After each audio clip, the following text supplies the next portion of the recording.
Good afternoon all of you. So let us begin with the class today. So children, last time we studied some looping examples. So today we will see some more examples of now children, here suppose we have got any number and here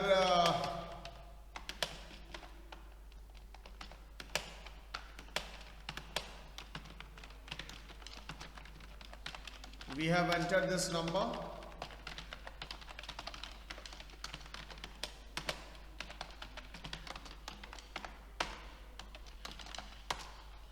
that is n.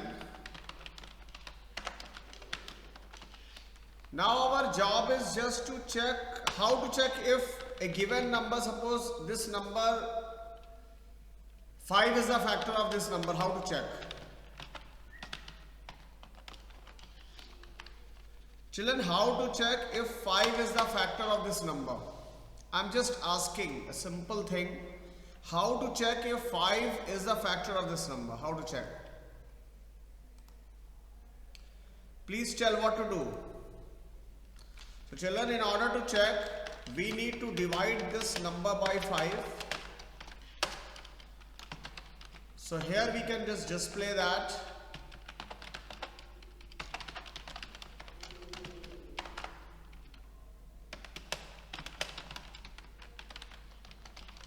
We can display that 5 is a factor, else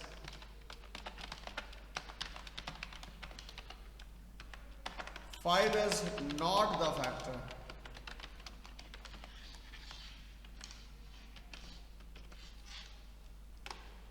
So simply we have executed this, we have compiled this, and then Java, if you run this, it is asking to input a number, and suppose you have entered 55. Now we can say that 5 is the factor of this number. So what is the role of this modulus operator? Actually this modulus operator, actually what it does, it stores the remainder. So if you divide this number n by 5, it will definitely store the remainder, and here that remainder we are comparing with 0. If the remainder is 0, 5 is a factor. If the remainder is not 0, 5 is not the factor, right? Any problem? No, sir. Suppose we want to check if 5 and 7 both are the factor of a given number. How to check? So in a similar way we have to check this condition. So here we can write if 5 and 7 both are the factors.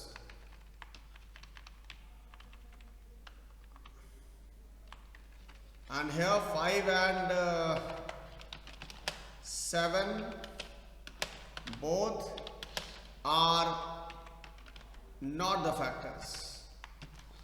So children, here if you execute this and here if you run this program, suppose you have entered 35, you can see that 5 and 7 both are the factors. And if you execute this program one more time, suppose you are just providing the number 49, it will say that 5 and 7 both are not the factors, because in this case only 7 is a factor, 5 is not a factor. So children, this is how we can use modulus and logical operators. Logical operators, here the logical operator is this one, which is the logical operator is actually this one is the logical operator here, which is AND. So this simply means that all the conditions must be true. It simply means that all the conditions must be true. Understood? Any problem, children? I hope you all have understood this. Yes, sir. So logical operator, there are 3 logical operators, AND, OR, NOT. And double equals to is a relational operator which compares two values. it makes sure or checks that whether LHS equals to RHS or not. Now children, now I'm just going to, this question is about write a program to print the factors of a given number. So here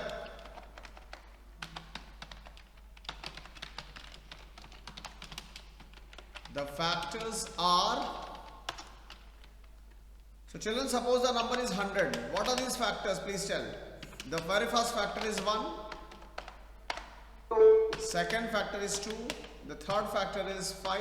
5, Then 10. Then 20, then it is 20. 25. Then Sir, 4 is 25. also factor. Yes, 4 is also the factor.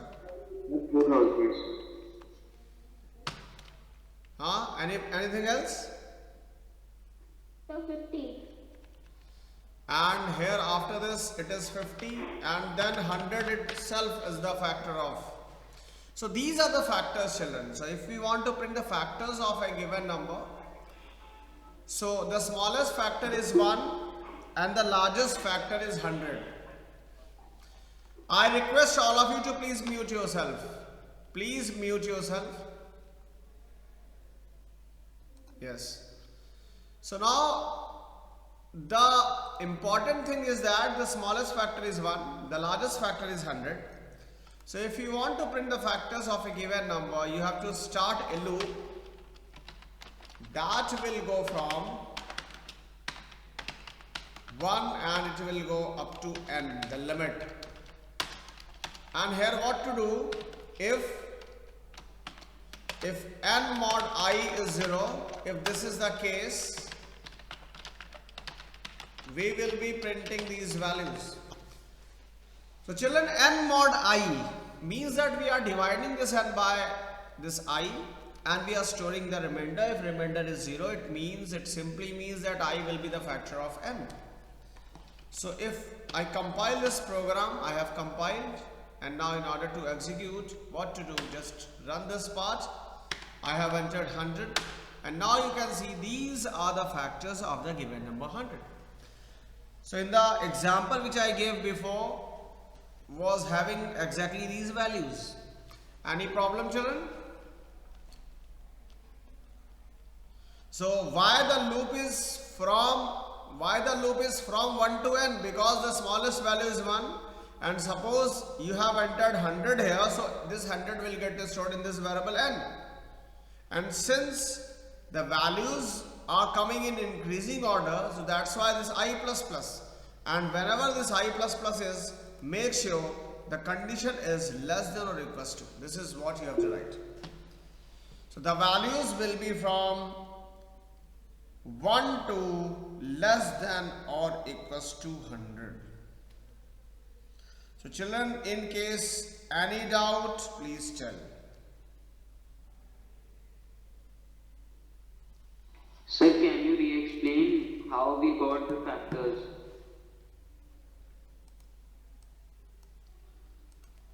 Children, suppose here we have entered the number 6. Okay. And this is what is storing 6. And here the loop will go from 1 to 6. 6 mod 1, remainder is 0, yes. So 1 will get printed. Then I becomes 2. 6 mod 2, remainder is 1, so 2 will get printed. 6 mod 3, remainder is 0. 6 mod 2, remainder is 0. That's why value got printed. 6 mod 3, remainder is 0. That's why the value got printed.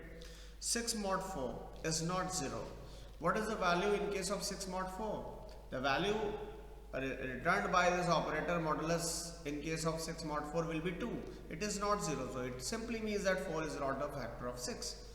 5 is also not the factor of 6 because 6 mod 5 will return 1. Now 6 mod 6, definitely again 0. So these many are the factors. So the loop is going from what? The loop is going from 1 to 6. Suppose here I am just giving the value 6. You can see that the factors are these 1, 2, 3, 6. Class 8. Any problem? No, sir. Okay, now next question. In the next question, we want to print the square of the first n natural numbers.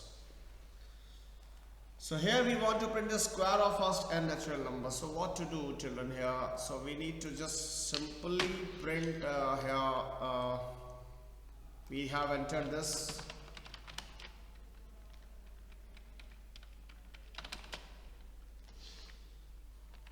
Better to write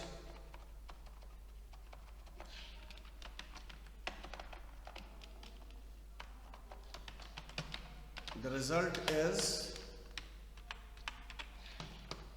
and here you have to print one thing, that I am just printing I along with its square, which is I into I. So it will definitely print the square of the first n natural number. So here just execute this part. Suppose the square of first 10 natural numbers I want, so I will input 10. So you can see that square of 1 is 1, square of 2 is 4, square of 3 is 9, the square of 4 is 16, the square of 5 is 25, the square of 6 is 36, the square of 7 is 49, the square of 8 is 64, the square of 9 is 81, the square of 10 is 100. This is what? So any problem, then please tell. If you have any issues, any problems, then please tell, children. Simply we have, suppose we want to print a cube, then what to do? If we want I into I. yes, it is I into I into I. Simply we have to write this, and then after that you need to compile this. And after you have compiled, just run this code. So suppose it is 10, so the cube will be like this. Cube of 10 is 1000, cube of 9 is 729, cube of 8 is 512, like this. Yes. Yes, please tell. Yes, children, hurry up. Please tell.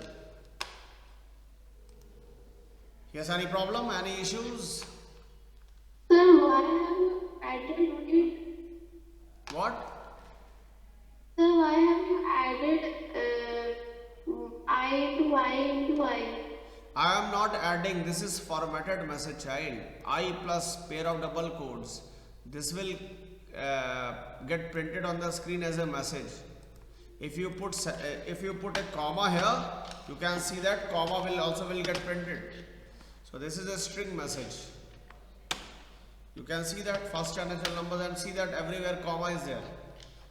So I am not adding, I am just creating a message. So the method of creating a message is just like this. Suppose I am just adding this symbol. So you can see that. You can see that here.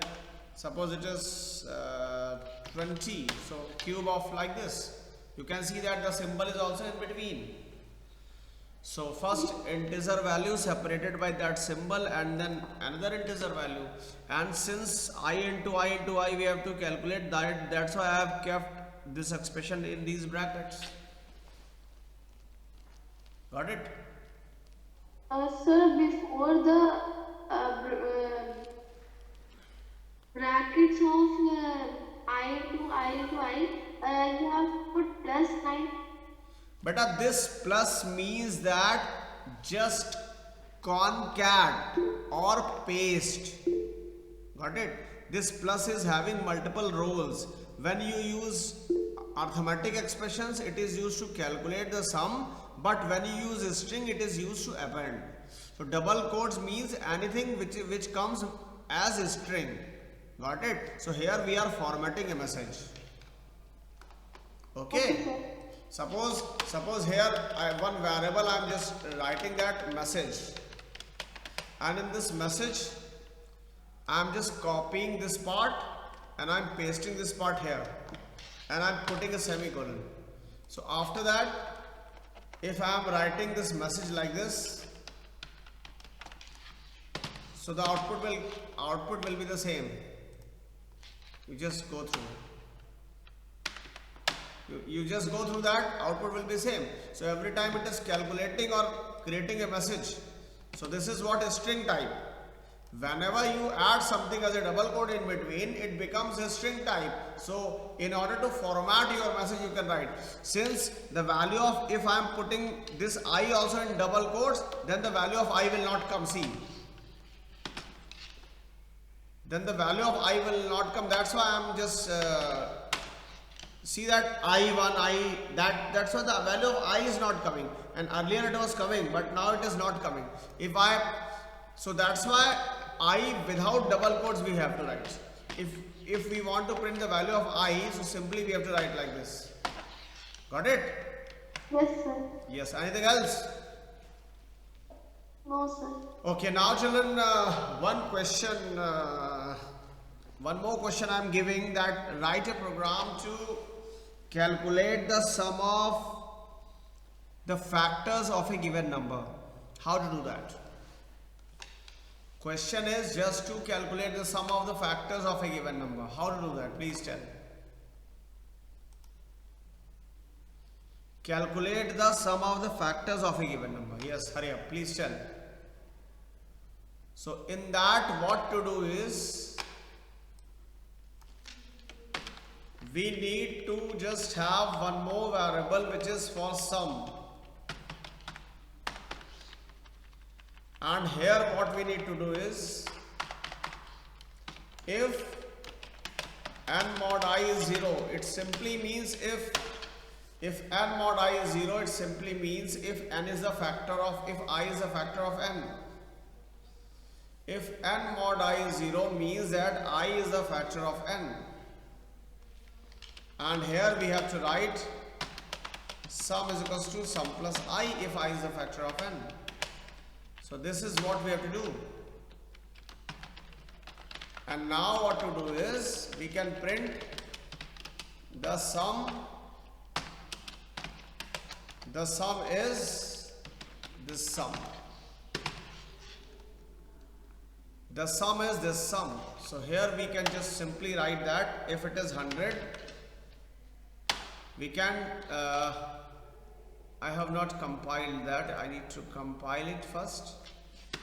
So children, here I am just compiling this. I have compiled, and now just execute that. Suppose you have entered 10, you can see that the sum is 18. And how to check that? How to check that? Better if we write one more statement within that. Here inside this we want to keep one more statement, and that statement is just printing that I.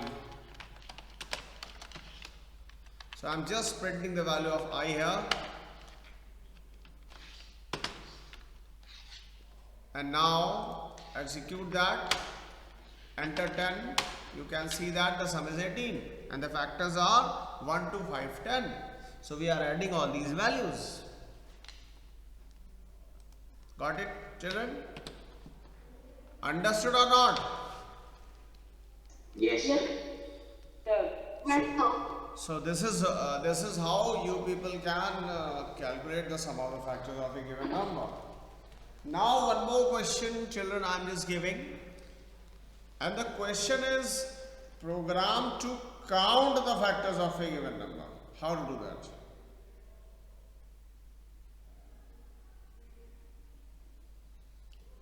The program to count the factors of a given number. How to do that? Please tell, how to do that? Count the factors of a given number. There will be a small change in this program.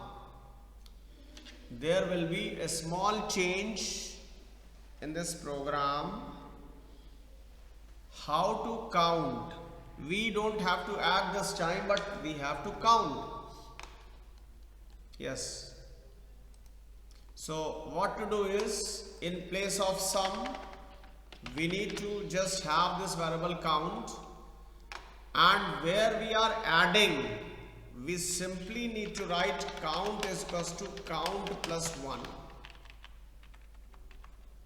And here we can write that total number of factors are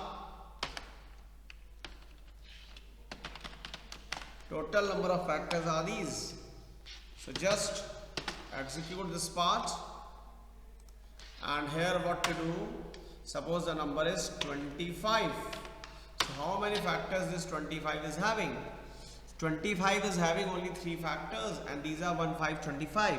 So total number of factors are 3 of this given number 25. So children, any problem? Any issues? If you have not understood, please tell. Sir, can you please explain? Plus 1, the answer has come. But initially, suppose you have taken this number 25. So it is for sure that the loop will go from 1 to 25, right? So it is going like that. So if you divide this 25 by 1, yes, definitely this condition will become true. When this condition becomes true, so count was initially 0. But this time plus 1, it becomes, count becomes 1. Next factor will be 5. Initially 1 and then 5. So second time this condition will become true, and the count 1, if you add 1 more in count, it becomes 2. So it means you have got the second factor. And third time, and then 6, 7, 8, 9, these are not the factors of 25. So last factor will be 25. So what to do is, in that case, if 25 is a factor of this number, so 2 plus 1 again, and that is 3. So means what? There are 3 factors, and these are the factors. These are the factors. I hope you have understood. Understood or not? Yes, sir. Yes, sir. So this is how we have done.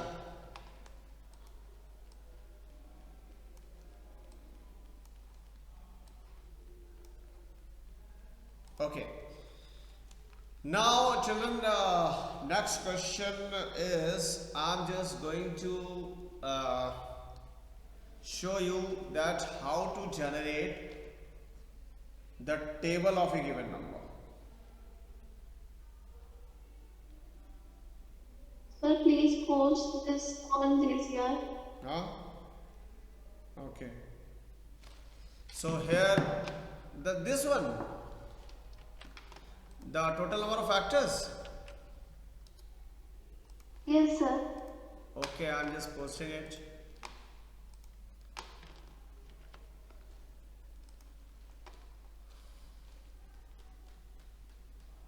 Okay. Got it? Okay. Now children, here the question is, I want to generate the table of any number. So how to do that? So first of all, what to do with this is simply input a number, and during you are generating the table, you will get some values, and 1 to 10 basic standard form of table is that you must start a loop from 1 to 10. So the loop is going like this, it will go from 1 to 10. Now what to do is,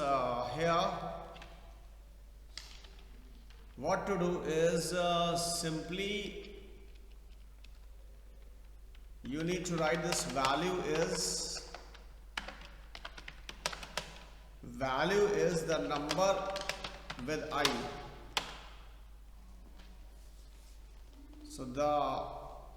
So I will explain you, and here what to do is, I'm just printing the value along with this space. So if I compile this program, and then after that if I run this, and suppose you have entered 10, you can see that the table of 10 is on the screen. So children, I would like to simply explain this, how it is coming. Children, suppose you have entered this number 10, So in this, what will happen, this loop will go from 1 to 10. So initially the value of I is 1 and it is 10. So this 10 into 1, this 10 into 1, because I is 1, 10 into 1 is equals to 10. And then I will become 2. 2 into 10 will become 20. And then 3 into 10 will become 30. And then 4 into 10 will become 40. 5 into 10 will become 50. So children, this is how the values are coming, and these values will go up to 10. Means that the loop I will go from 1 to 10, and when it will terminate when the value of I becomes 11. Suppose you want to generate the table for 20 values of any number, so here better to start a loop up to 20, and if you run that, just input this number 10, you can see that it will go first 20 values of the table of 10 will come on the screen. This is how it is coming. One more thing in this, I want to tell you that if you want the formatted message, so in case of formatted message, what to do is, I will write the number n and then this symbol asterisk and this I equals to, and after that I will write this value. So children, this is very interesting. If you see that, suppose a table of 7 we want. Now you can see that 7 into 1 is equals to 7, 7 into 2 is equals to 14, 7 into 3 is 21, like that, 7 into 20 is 140. So this is how the table is coming. So in order to format this message, what to do, n plus, now our message asterisk, because we have to combine these values, plus again the value of I we want, so that is why it is without double quotes, plus again double quotes, equal to sign in between, and then plus value. This is how it's coming. So this is all about table of any number. Children, understood or not? So Yes, sir. I'm just posting this program on GCR. So I'm just posting this program on GCR.